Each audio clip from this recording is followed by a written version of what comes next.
jumpa lagi bersama saya Dwi Riningsi dalam pembelajaran Bahasa Indonesia kelas 9 semester genap SMP Negeri 3 Kota Bekasi. Pada pertemuan kali ini kita akan membahas materi tentang mengidentifikasi informasi teks diskusi. Sebelum kita mengidentifikasi informasi teks diskusi, kita bahas tentang konsep diskusi. Diskusi adalah pertemuan ilmiah untuk bertukar pikiran mengenai suatu masalah. Sedangkan teks diskusi merupakan sebuah teks yang berisi tentang sebuah wacana yang membahas suatu permasalahan. Teks diskusi membahas isu permasalahan yang berisi dua argumen, yaitu argumen pendukung, pro, dan argumen penentang atau kontra. Masalah yang dihadirkan dalam teks diskusi nantinya akan didiskusikan berdasarkan dua sudut pandang tersebut. Berikutnya kita pahami contoh sebuah teks diskusi. Kementerian Pendidikan dan Kebudayaan Kemendikbud memberikan wewenang kepada pemerintah daerah, sekolah, dan orang tua terkait kegiatan belajar mengajar tatap muka. Bila ketiga pihak tersebut memberi izin, maka siswa dapat kembali masuk ke sekolah dengan mematuhi protokol kesehatan. Keputusan Kemendikbud sudah tepat. Hampir 2 semester siswa menerima pembelajaran jarak jauh. Pelajaran yang diserap tidak seefektif ketika tatap muka. Banyak gangguan dan ketidaknyamanan terjadi selama PJJ. Bahkan di Kabupaten Goa, Sulawesi Selatan ada siswa yang stres karena beban tugas PJJ. Masing-masing daerah memiliki tingkat penyebaran COVID-19 yang berbeda-beda. Memang sebaiknya pemerintah daerah bertanggung jawab pada daerahnya masing-masing. Untuk daerah yang sudah masuk zona hijau, memang sebaiknya mengizinkan kegiatan belajar mengajar tatap muka. Selain itu, pihak sekolah dan orang tua juga turut menjaga keamanan siswa selama belajar tatap muka. Kedua pihak ini berperan dalam memberi pemahaman dan pengawasan terkait protokol kesehatan para siswa. Meninggalnya siswa di Kabupaten Goa, Sulawesi Selatan disebabkan karena beban tugas, bukan karena PJJ.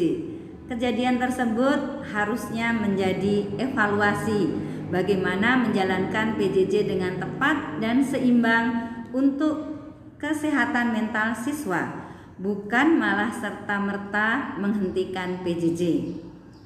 Negara kita tidak menjamin tes massal, pelacakan riwayat korban, penangguhan transportasi secara tegas, atau melakukan karantina menyeluruh.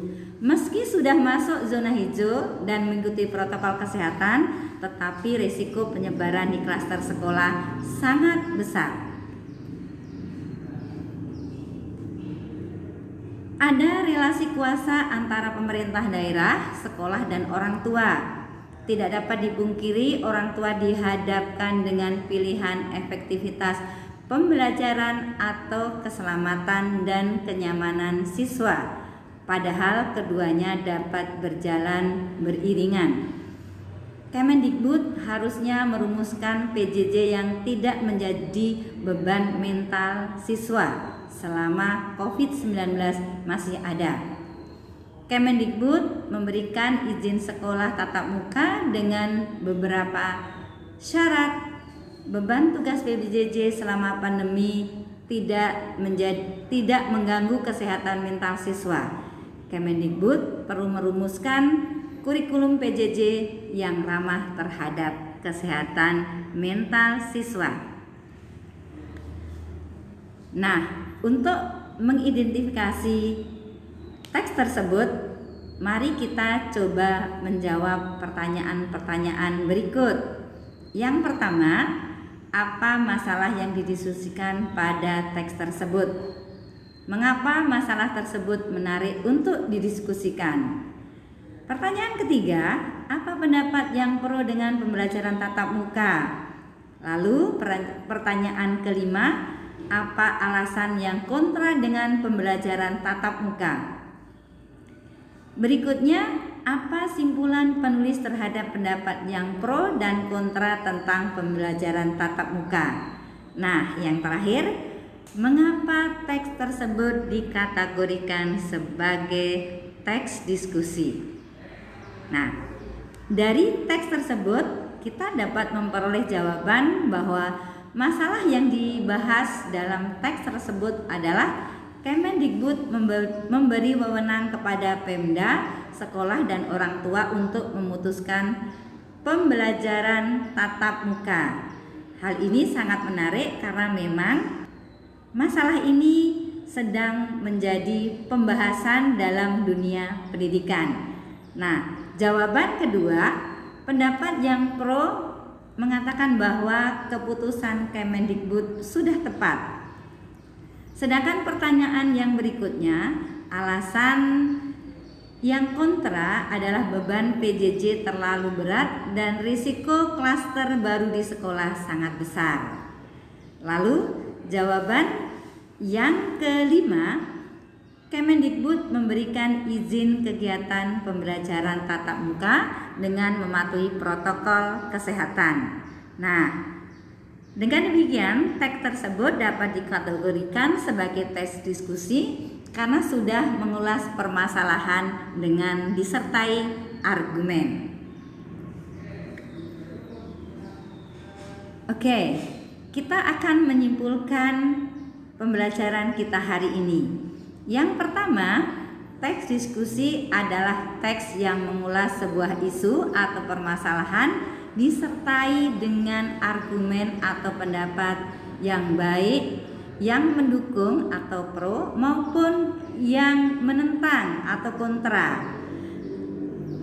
Hal tersebut harus disertai dengan simpulan dan rekomendasi penulis. Sedangkan tujuan dari teks diskusi adalah mendapatkan kesepakatan dan kesepahaman gagasan atau pendapat yang pro dan kontra. Sedangkan fungsi teks diskusi adalah untuk menyamakan pendapat yang baik, pendapat baik pro maupun kontra mengenai suatu masalah. Nah, anak-anak, untuk mengetahui ketercapaian tujuan pembelajaran mengidentifikasi teks diskusi, silahkan kalian membaca teks diskusi yang berjudul Membayar Pajak Bukti Cinta Tanah Air yang ada pada buku paket Bahasa Indonesia halaman 118 sampai 120. Kemudian jawablah pertanyaan ini. Yang pertama, apa masalah yang didiskusikan dalam teks tersebut? Yang kedua, mengapa masalah tersebut menarik untuk didiskusikan? Pertanyaan ketiga, apa pendapat yang pro dengan membayar pajak? Pertanyaan keempat, apa alasan yang kontra dengan kewajiban membayar? Yang kelima, apa simpulan penulis terhadap pendapat yang pro dan kontra tentang pembelajaran tatap muka? Nah, yang terakhir, mengapa teks tersebut dikategorikan sebagai teks diskusi? Jangan lupa jawaban kalian kirim ke Google Classroom masing-masing. Anak-anak, jangan lupa tetap mengikuti protokol kesehatan agar kita terhindar dari COVID-19. Yang pertama, pakai maskermu. Kedua, cuci tangan pakai sabun di air yang mengalir. Yang ketiga, jaga jarak dan hindari kerumunan. Terima kasih dan selamat belajar. Wassalamualaikum warahmatullahi wabarakatuh.